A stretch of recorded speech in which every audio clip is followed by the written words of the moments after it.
Okay. Okay, so in this section, we're going to talk about the carbohydrates. We'll have 3 lectures talk about sugar.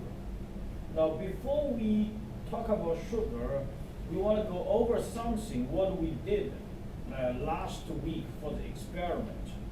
So we did a color quality test of a New York beef steaks. And what we did here, you see the 55, 62.5 degrees C, 71.1 and 75 degrees C. And remember, this is internal temperature, which is the geometric center of the beef steaks, and then we using a thermocouple to using the software. That's called type K thermocouple to do the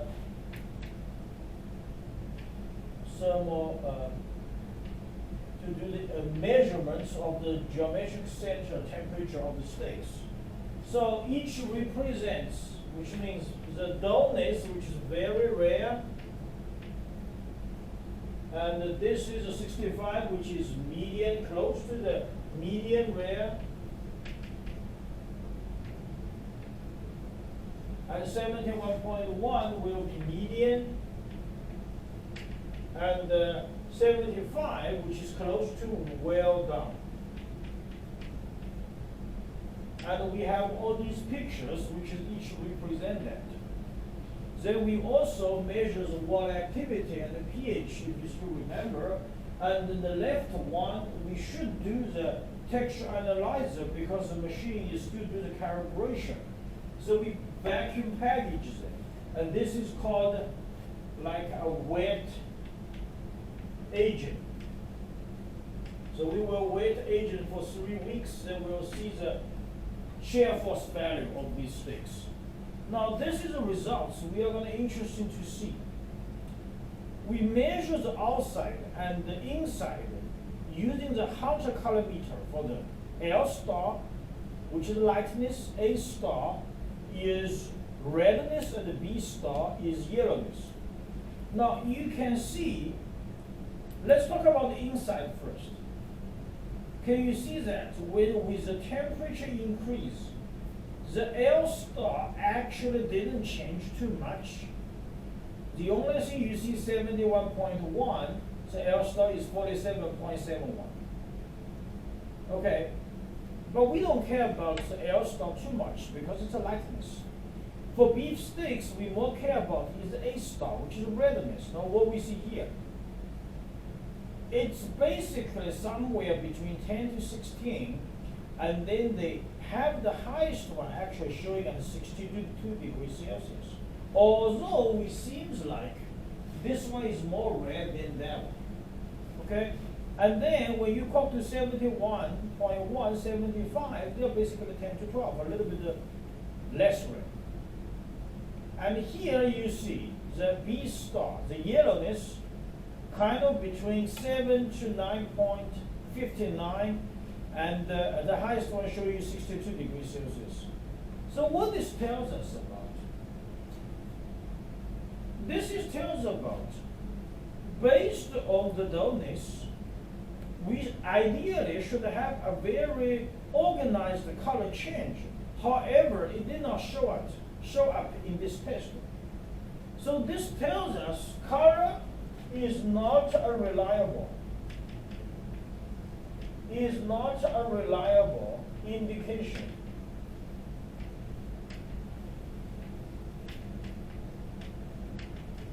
of actually the dullness, and also not a reliable indication of so-called food safety. And what we have to rely on is this internal temperature, which is basically rely on the thermocouple.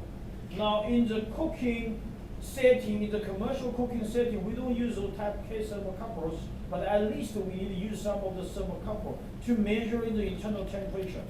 Now of course the resting time is important, usually about 3 minutes to make sure it's safe.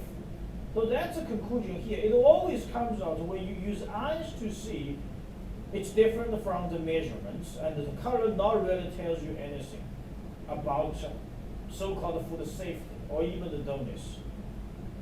Now regarding the water activity, you will see it's basically similar, 0.98.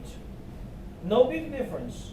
The reason is we are using the commercial steak. We did not do any of the marinades there. We didn't add any salts there. If we add a salt or triphosphate there, then the water activity could be lower. So this is very high. Now pH value, since we use a needle to do the test, it's kind of like acid. And after cooking, you see the pH is slightly increased with the increasing temperature of the cooking. Okay, so that just gives you something. Now outside the average looks like very similar. You didn't see many difference. Now obviously outside the color you cannot use as an indication of the doneness. Okay, so this is very interesting testing. And we will hope to do the chicken breast test in the middle of the April, and then at that time we can measure the share force value of these steaks and the chicken breast samples. Okay, so this is we get these things done. Then we're going to move on to another huge topic, which is talking about carbohydrates, which is sugar. We finished talking about the other two, which is protein and the fatty acids. So first of all, carbohydrates.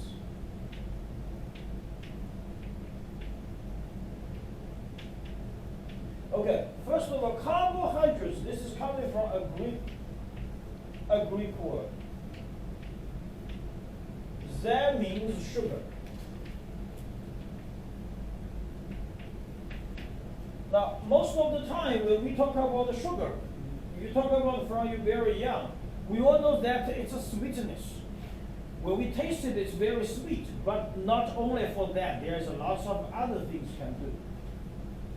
We want to mention second thing. Since this is called carbohydrates, therefore the formula is CHO2. And this is M and this is N. This M could not be equal, should not be or may be equal. Okay? So what does the C mean? That's a carbo. What is HO2? Hydrate. That means water.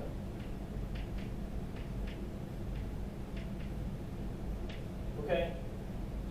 Now the third thing we want to mention, what is the carbohydrates used for? We talk about this class, we're going to talk about something a little bit deep. Number one, this is an energy resource. This is everybody knows. We have a glucose. Okay, the glucose going through glycolysis, then we come pyruvic acids, and then they could become lactic acid. That is fermentation. I'll just say LA. Lactic acid, that's fermentation. And then they could become CO2, generates 36 ATPs. That is called citric cycle or like PCA cycle. So that's a good energy resource, like a glucose. The second one, this is a very good storage chemical, the function of storage. The storage chemical we are talking about is glycogen. That's in liver, in animals. Then we are going to talk about is starch in plants. Now the third thing we want to talk about is the support. The function is support. What is that? Is cellulose, cellulose. That is in plants. And we also know that starch, glucose, those are digestible. We can eat it, and it's edible, and the cellulose is not. Because this is later on become like a cotton, like a fiber, all those stuff. However, sometimes cellulose also is digestible if it becomes a hemicellulose. Then that could be fermented in TGs and then become fatty acids. IG, sorry, intestinal tract, then become fatty acids. Okay, so this is the first thing.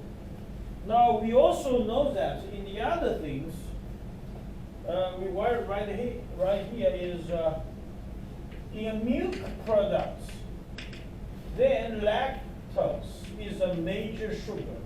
Therefore, we talk about lactose intolerance and the lactose tolerance.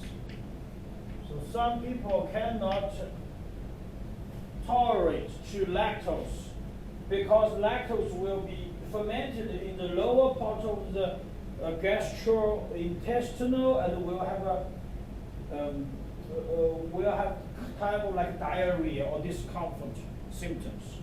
Okay, so these are the things we want to mention in this introduction part.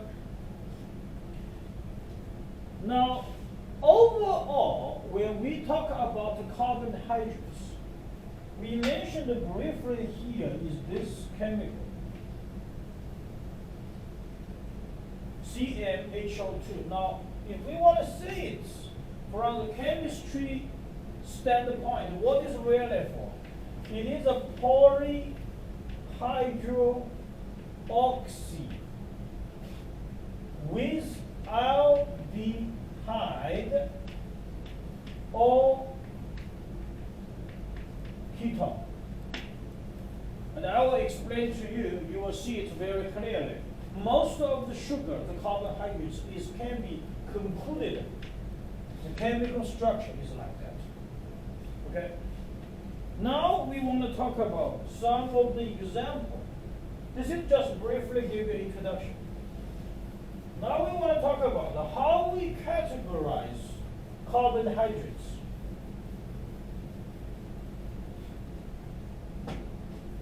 Then, based on here, we could be categorize them into number one is monosaccharides. Let's say glucose. Now usually this is 3 to 8 carbon and it's a simple sugar. And I'll show you the simplest sugar later on. The second group is called oligosaccharides. This is actually somewhere between 2 to 10 carbon. Of course, disaccharides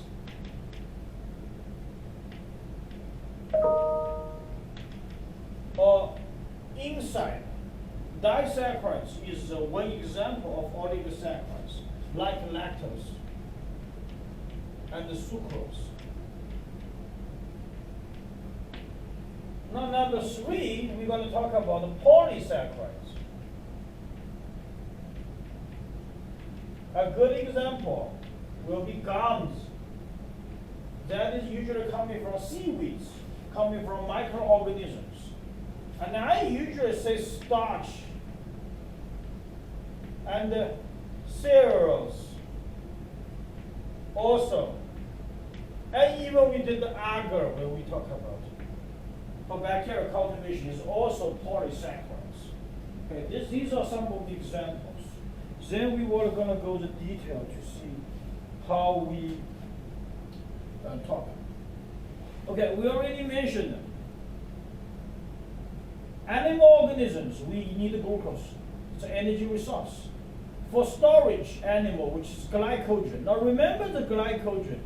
we need to control the glycogen in the liver very well. If the higher level of the glycogen will cause the pH too high at the end of the post-harvest, so become like BFD, dark, firm, and dry. If the glycogen has been leveled too low, the used off will cause acid meat, let's say PSC. This is what we already talked about. Milk disaccharides, example is lactose. Now in the plant organisms, we have a starch, which is a storage carbohydrates. You have to use amylase to hydrolyze it, become glucose, then they can use.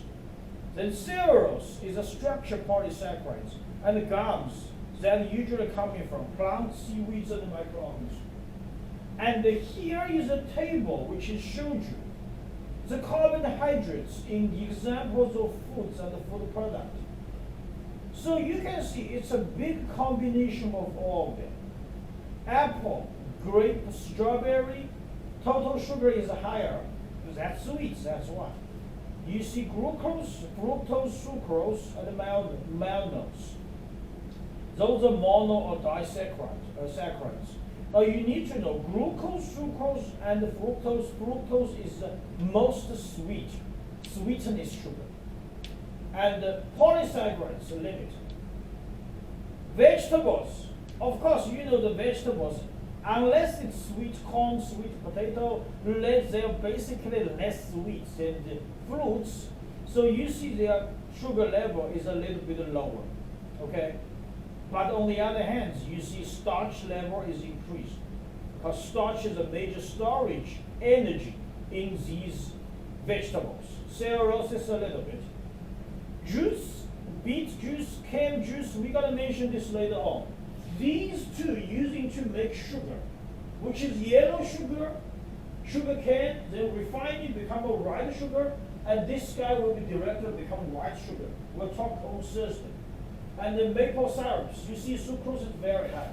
So these products, honey, these category, the juice and the syrup and the honey, they're very sweet. So the concentration of the sugar is higher. Meat and the milk is lower. Milk, lactose basically. Okay, meat, glucose 0.01%. Glycogen is a little bit higher, 0.1. So this is table gives you an idea of the carbohydrates in some example foods and the food products.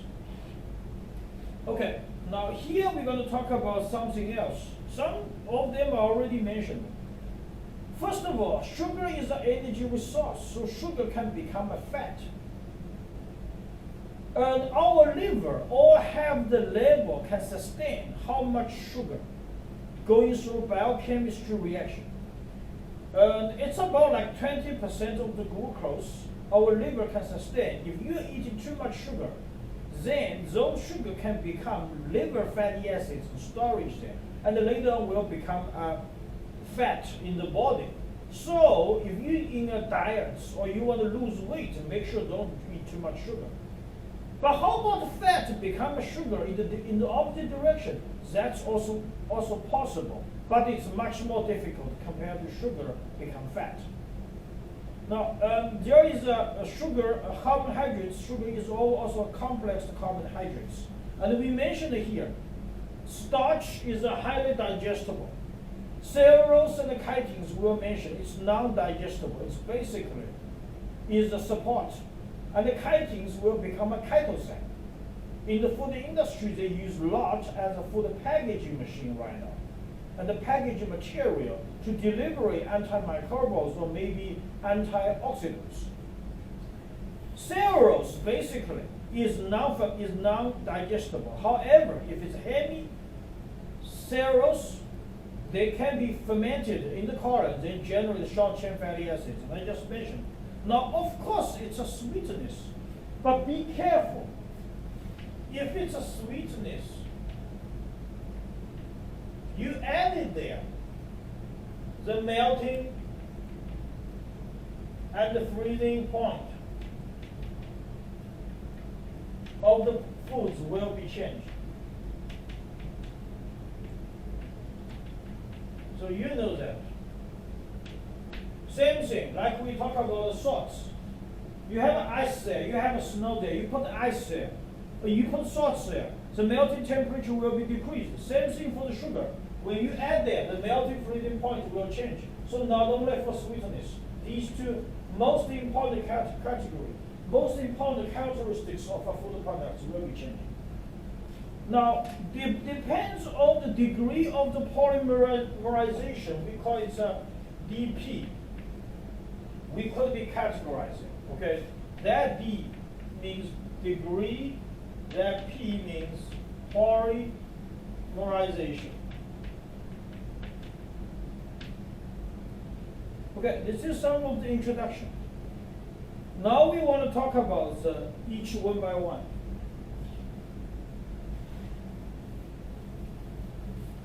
So first of all is monosaccharides.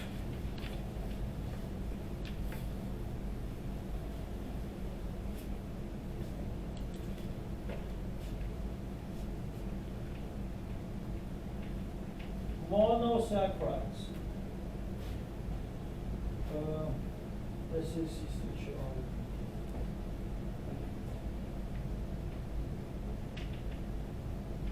monosaccharides basically is 3 to 8 carbon. It's short. So, and we also call it simple sugar. So there is a different type of the name methods, naming it. It could be named by the number of the carbon. So 3 carbon, we call it trioses. Now make sure the spelling is correct. Trioses. 4 carbon, we call it tritoses. 5 carbon, pentose. And 6 carbon, hexose. And in our food products, 5 carbon and 6 carbon sugar is dominant. Okay, so this is based on the number of the carbon. The second one is based on the placement of the carbonyl group. So if it's aldehyde, we call it aldose. If it's ketone, okay, if it's ketone, we'll give an example real quick.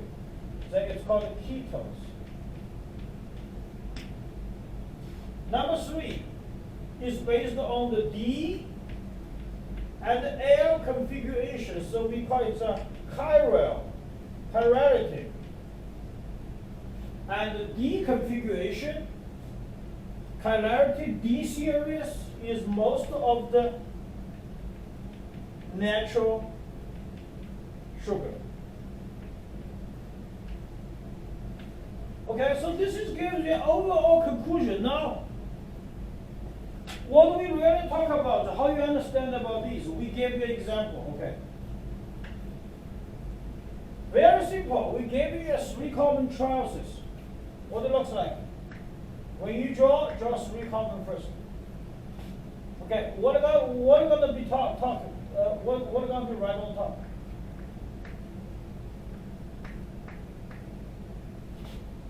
What about the second one? How about right here?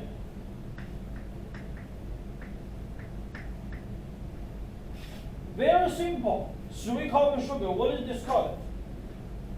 First of all, when you see this hydroxy group is on the right, we call this D-glyceroldehyde. And this is a simple sugar. We call it derivatives from glucose. It's the simplest one. And this guy going to the right side, we call D configuration. Chirality, which is D. Okay, then the same thing. We can draw another one. Over here, 3 carbon. Okay. switch.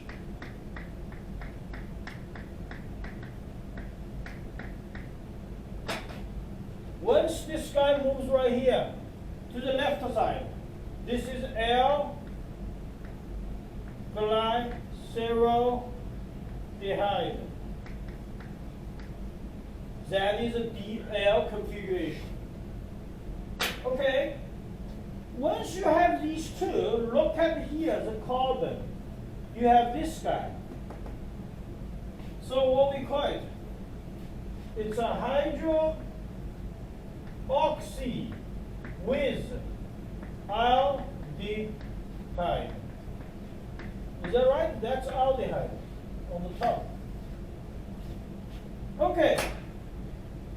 Then, what are the another example? We talk about aldehyde.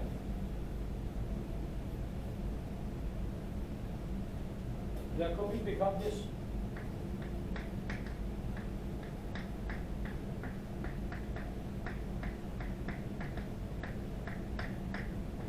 Dehydroxyacetone.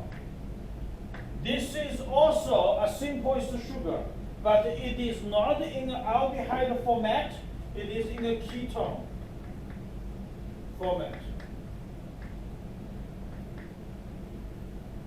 Because of this guy, right there. Okay, so this gives you an example.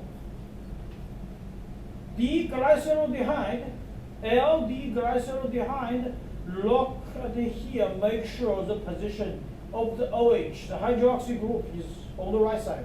Another one is on the left side. Dihydroxyacetone. This is the ketone right in the center. Okay?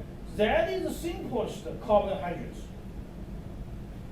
Right here. Now, we're going to talk about in our real life.